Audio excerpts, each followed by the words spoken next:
Tonight, the Sweet 16 continues from Big D, Dallas, Texas, Midwest regional action.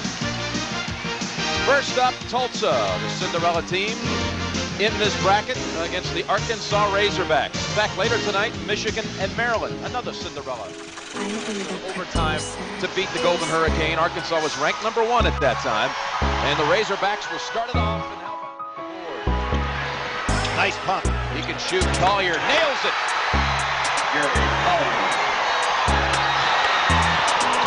Beck driving, Beck spinning, and tying the game at 2. How about this tempo? Tulsa the highest scoring team after the first 2 rounds in the tournament. Arkansas the 3rd highest scorer. Sandwiched in there by Missouri. And they've taken away from Rollo. Nice head to Beck. Beautiful pass. And the lay-in gives Arkansas the lead. Beck has a big advantage. Stewart, what a shooter he is from the outside. He hit 4 out of 4. Too strong ahead. They have a man. Dawkins. By Seals. Williamson set up, open 3. Tulsa's in front.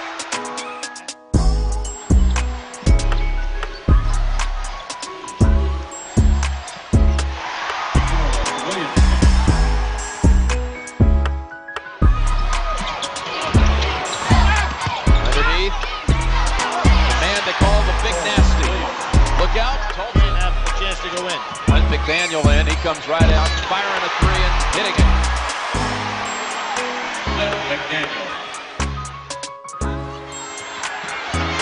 Arkansas on an 8-0 run, and with a fast break opportunity, cashing in.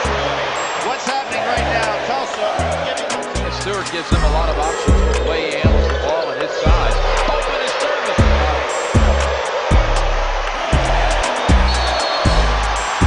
Great pass from Corliss Williamson. Arkansas on a 12-point run to take a 10-point lead. Richardson going against a school he led to the NIT championship in 1981. Welcome in, welcome in, welcome in. It's our Thursday edition. Oh no, it's our Thursday edition. Man, we'll just keep going by real quick, Demetrius. It's our Thursday edition of On the Hill with Pat Dean Sports Talk Radio. Coming to you live each and every day here on KDSJ 479 from 1 to 2 p.m. And throughout the day, it was 25 years ago to the day that Arkansas became the national champion as they were 76-72 winners over the Duke Blue Devils. So we're going to be taking a walk home down that road. And we opened up with Sweet 16 first round action between Arkansas and the Tulsa Golden Hurricanes. And we'll be playing that walk. Next up, we'll give you a little bit of that Michigan Elite 8 ball game as they took the step forward on into the Final Four. But I want to bring in my co-host, Demetrius Demigod Johnson. I call him my home guy. What's up, my man? Man, chilling. A lot still yet. No coach in waiting. Football practice will be out today, covering it at 4:30 at the Hall for Zoom. Spring practice to get ready for this weekend's red-white game. But are you still in? Is it panic mode that we don't have a coach? I mean, still hearing the rumors, but I mean, where are you at? I know we're a little over a week removed from Coach Anderson being let go, but and we talk about it every day. But is it panic mode yet, Demetrius? I mean, for me, no. For the University of Arkansas, it may be a totally different story. You think so? I do. I mean, is this a PR deal? Does this look bad on the university in that, they had the press conference all set up for Monday. There's still no press conference. I know they're saying to the effects they're waiting for Chris Beard, whom I think is a extreme long shot to take the job here. But, with the way things are going, money does talk. I think Eric Musselman is more in line to get this job than some are leading on. I'm not, in the know as far as, the ones that are crunching the numbers. But, what do you think? Is it just a smokescreen, and do you think that Arkansas does have a coach in waiting and ready to announce? Where are you at with this? I mean, I'm thinking they have someone and just the numbers are getting worked out. And it's just a smokescreen to say, hey, we'll wait to talk to Chris Beard, because I don't think Chris will come. But, what say you on that part of it, Dick? I'm really not sure. With this new AD, I don't know what particular connections he has or what his, I should say, credentials are to really go look for a coach or the type of coach that he's looking for. So, I'm really in the dark. I feel like a fan right now, just kind of waiting for the news, because I really have no clue who they're gonna get or who I see fitting this coaching vacancy. I think I agree with some of the anonymous callers in Rusty from yesterday, as they alluded to maybe Scotty Thurman or a alumni to get the job until we do find that guy. And I think that's the safest bet. That's a great question, because I was wanting to lead into that. I mean, are you more on the lines as a fan? Do you want a young and up and coming coach? Like a Chris Beard. Chris is 46. Or do you want a coach that's more seasoned and proven? I mean, which way does this thing, if you're the Arkansas powers that be, which way do you want it to go? I mean, you get an older guy, what's his longevity? How many years, will he still have the urge to continue to coach? And if you get a young guy, he doesn't pan out, then, I mean, is this a catch-22, damned if you do and damned if you don't? Yeah, I think they have kind of put themselves in between a rock and a hard place. But I think the safest bet is to go young. I think if you go young, one, you save yourself money. But I don't know if money is really an issue to Arkansas. I know they're still playing Brett Bielema. I know they still have, Mike Anderson on payroll. So I just think it really depends on the situation that the Arkansas has dealt themselves. But if it was me, I'm going youth. I think it's a youth movement right now. I think nowadays you have to have guys that can really correlate to this younger generation. I think there's a big disconnect between, I guess you could say, 40 and older. So if it's me, I'm going for maybe a 35 to 30-year-old coach, and maybe looking for a long-term situation that I can give him to build, and a guy that I know is a hard recruiter. And again, a guy that has ties to Arkansas. I think that's critical right now, because I think it's going to be hard if you go get an out of state guy to come in and try to recruit for the state of Arkansas, because I think this is a different type of state when it comes to recruiting. Right. It's not like a Texas. It's not like a Louisiana and a Florida or a Georgia, where you can kind of go in and cherry picking and pick what this is all about. And with the coaches that are coming into this conference, just Buzz Williams being announced today as Texas A&M's new head basketball coach. Coach Oates, Stackhouse, about to take the Vanderbilt job per rumors. It's still yet to be announced, but that's another coach that's coming into the FCC. And I just find it how all these former players that excelled in the NBA are starting to get head coaching jobs. You look at Penny Hardaway. You just mentioned Jerry Stackhouse. Right. Avery over there at Alabama that just lost his job. So I think that's a trend that Arkansas maybe should look into. And who better than Scotty Thurman? With Jamie Dixon, food for thought. Could Mike Anderson and staff? Could Coach Anderson be a name that comes up for that TCU job? All that's to be in the mix, but there's going to be a lot of moving parts. We're going to continue on, as we said. We're going to take you on that walk. 25 years ago today, the Arkansas Razorbacks were on the top of the mountain, and we're going to move on as they did as well. They knocked off Tulsa, and we know about that Fab Five, but it was the Fab Five -1 and became 4 in the Elite Eight semifinals in Dallas, Texas. We'll let you watch that, and we're going to come back. And if you have any questions, want to chime in about coaches, football, whatever you want to talk about, you can get me and D here, or you can hit us up on our live stream on our YouTube, On the Hill Sports Talk LLC, and you can catch us here on our Facebook, On the Hill Sports Talk. But we'll be back. It's On the Hill with Pat Jenkins on KDSJ 479. Back in a moment. Hey everyone, it's Pat Jenkins here of OTH. That's right, On the Hill with Pat Jenkins, Sports Talk Radio. We come to you each and every day here, Monday through Friday, from 1 to 2 on KDSJ 479. Be sure and tune in if you want to hear about SEC and the Arkansas Razorbacks. It's OTH. Holla.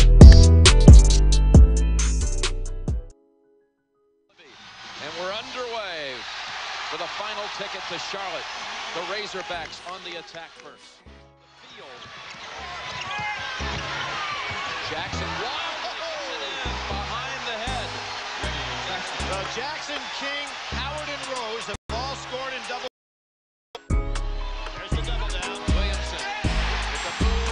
Howard really couldn't challenge him with the 2 fouls. So Arkansas has its first basket. Exactly, Jimmy. He had to give up the baseline. Jackson.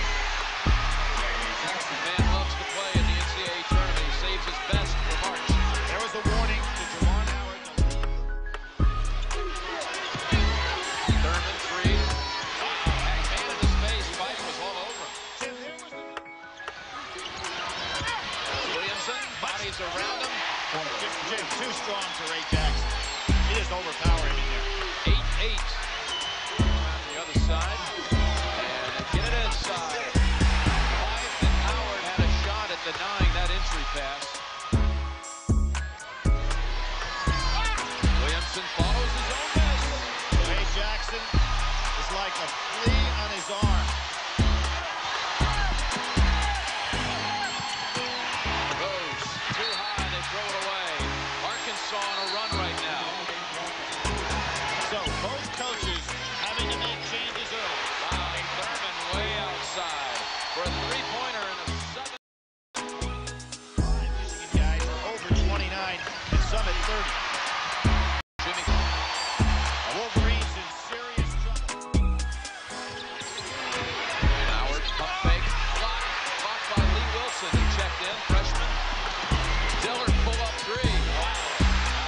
Well, they asked Nolan Richardson, what kind of range does Dillard have? He says his range is when he gets in the gym. 17-1 run here by Arkansas. Dillard again. Took a three against home. The numbers.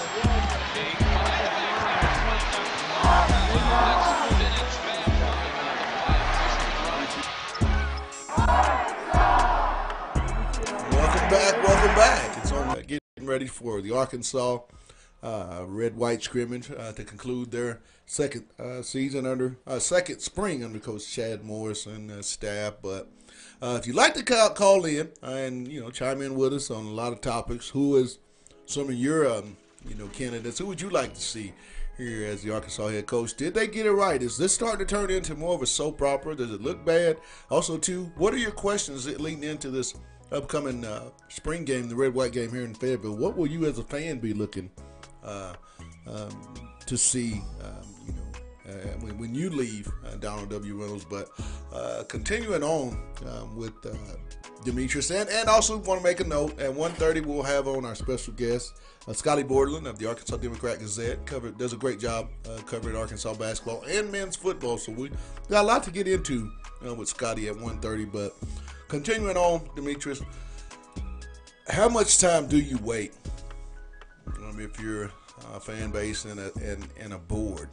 This is going on roughly, it'll be 2 weeks this coming Tuesday.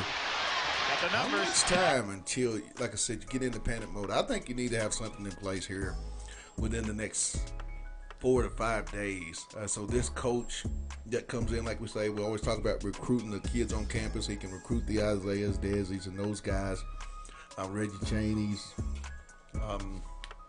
Mason Jones's, and then get out in the recruiting trail and try to get some older guys and some help, with this young talent. If most of these guys stay, don't you think? I mean, it has to come, in my opinion, within the week. They have to have somebody here in place by strong when he had Memphis, and getting a guy like Todd Day, whom a lot of people around Memphis enjoy, respect, from a high level of basketball, having played in the NBA. And also too, you look at Chad Morris, Demetrius.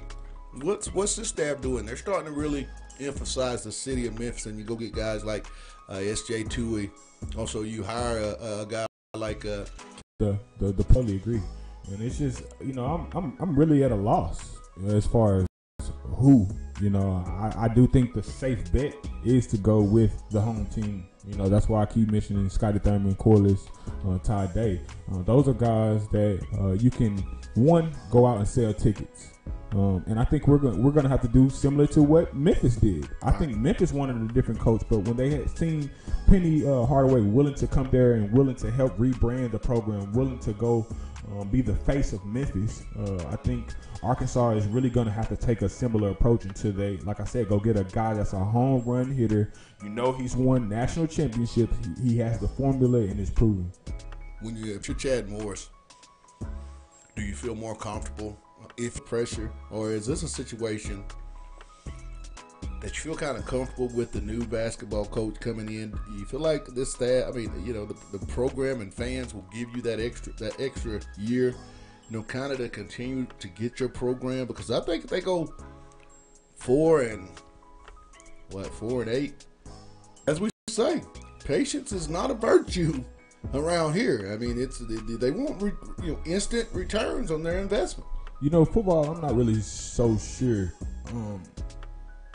Because, I think the fan base is still 50-50 on Chad Morris. Right. I really think they should be. I really think it's still a split kind of up in the air.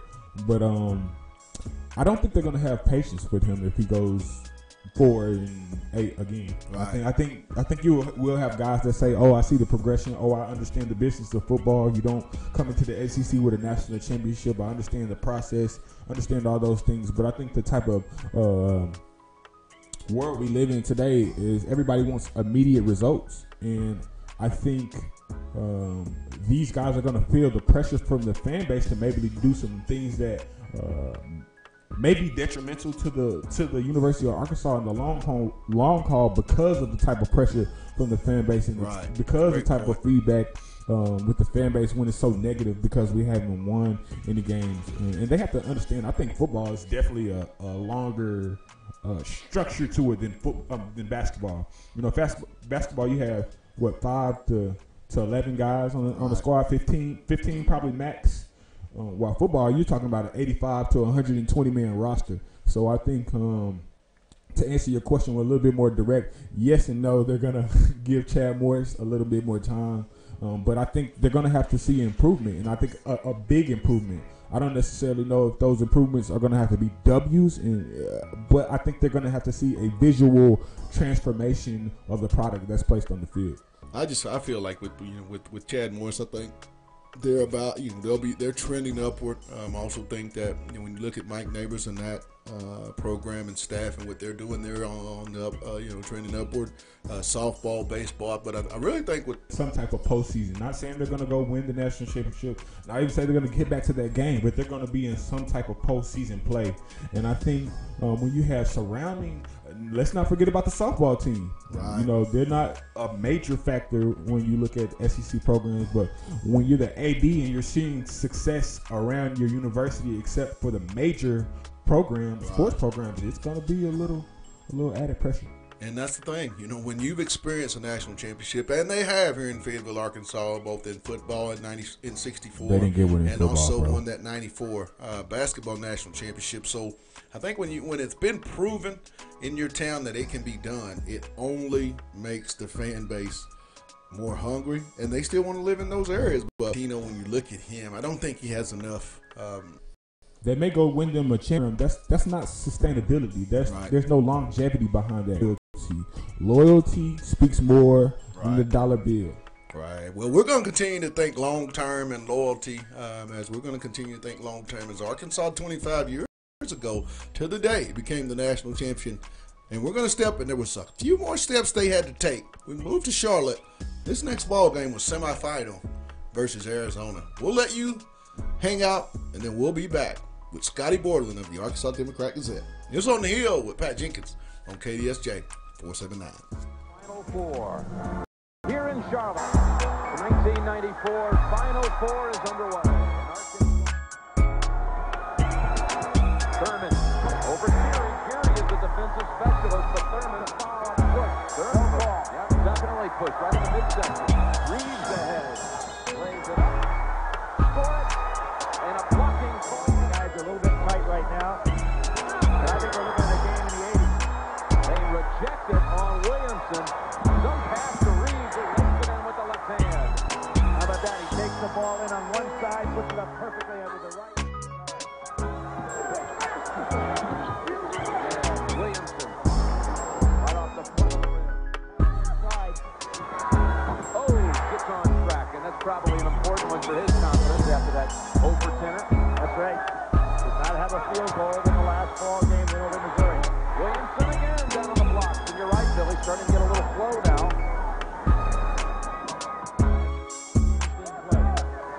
Sotomayor gave him the three. You can see him setting up for it. Said we could attack more when we had Crawford. Now we'll go more zone. And look at the finger roll by Blair on the follow-up. Again, no block out. 5-point Arizona lead. That matches Arkansas's largest deficit of the tournament. And a three-pointer at the other end by Corey Beck. Just knocking O's around inside. Williams terrific. Won't be deceived by that size. 6'9", he can really fire it from three. Reeves. Tempo picking up right now as Arkansas goes small, matches up better, changes the complexion of the game with his quickness. McDaniel, on a roll now by the Razorbacks. And Jim, we saw McDaniel. Underneath the Flanagan. Good pass. Great dribble penetration, beat the defense. Williamson at the other end. They obviously saw something in the film coming into this game. With that pass, he'll fire it. And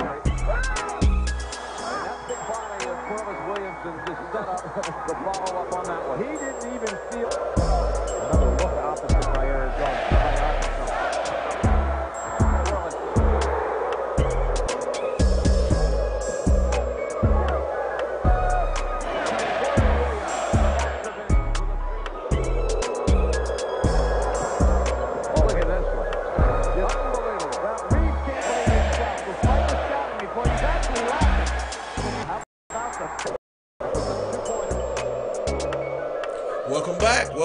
Welcome back. It's our Thursday edition of On the Hill with Pat Jenkins Sports Talk Radio as we come to you live each and every day here on KDSJ 479. And you know what continues on? Arkansas still looking for a basketball coach after letting Coach Mike Anderson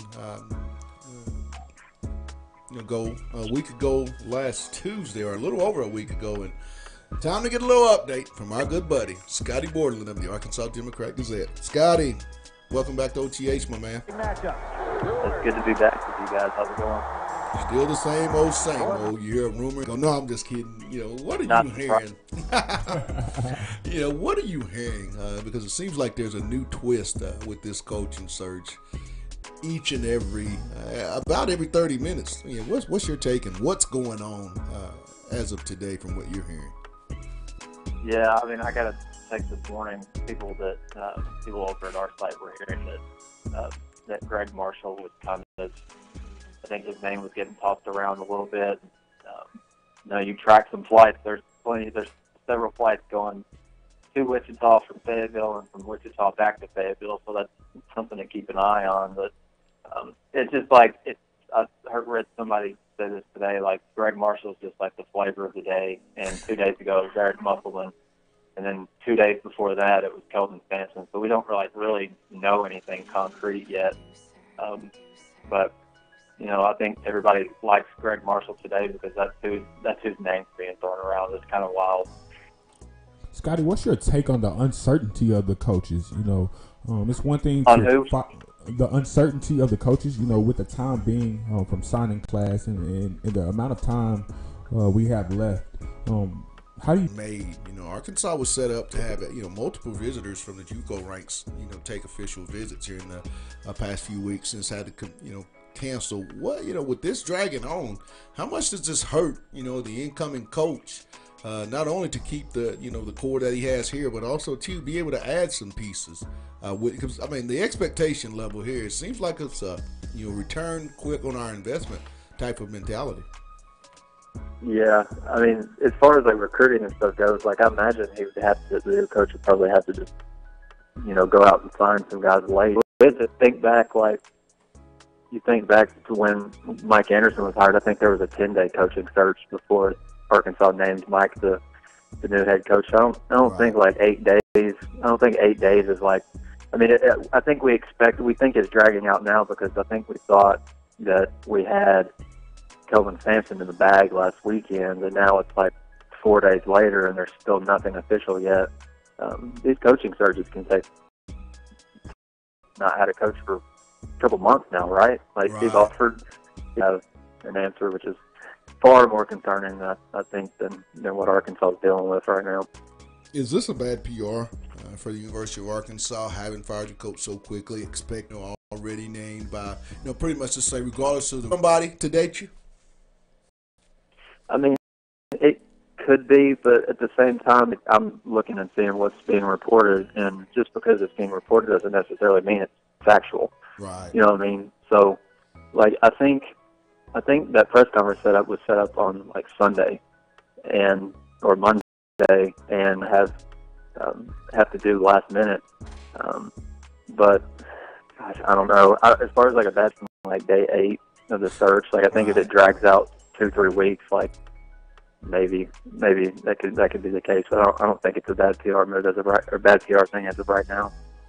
We know we're in year 2 of Coach Chad Morris and his football program. I mean, you and I were out there when we made a red-white game.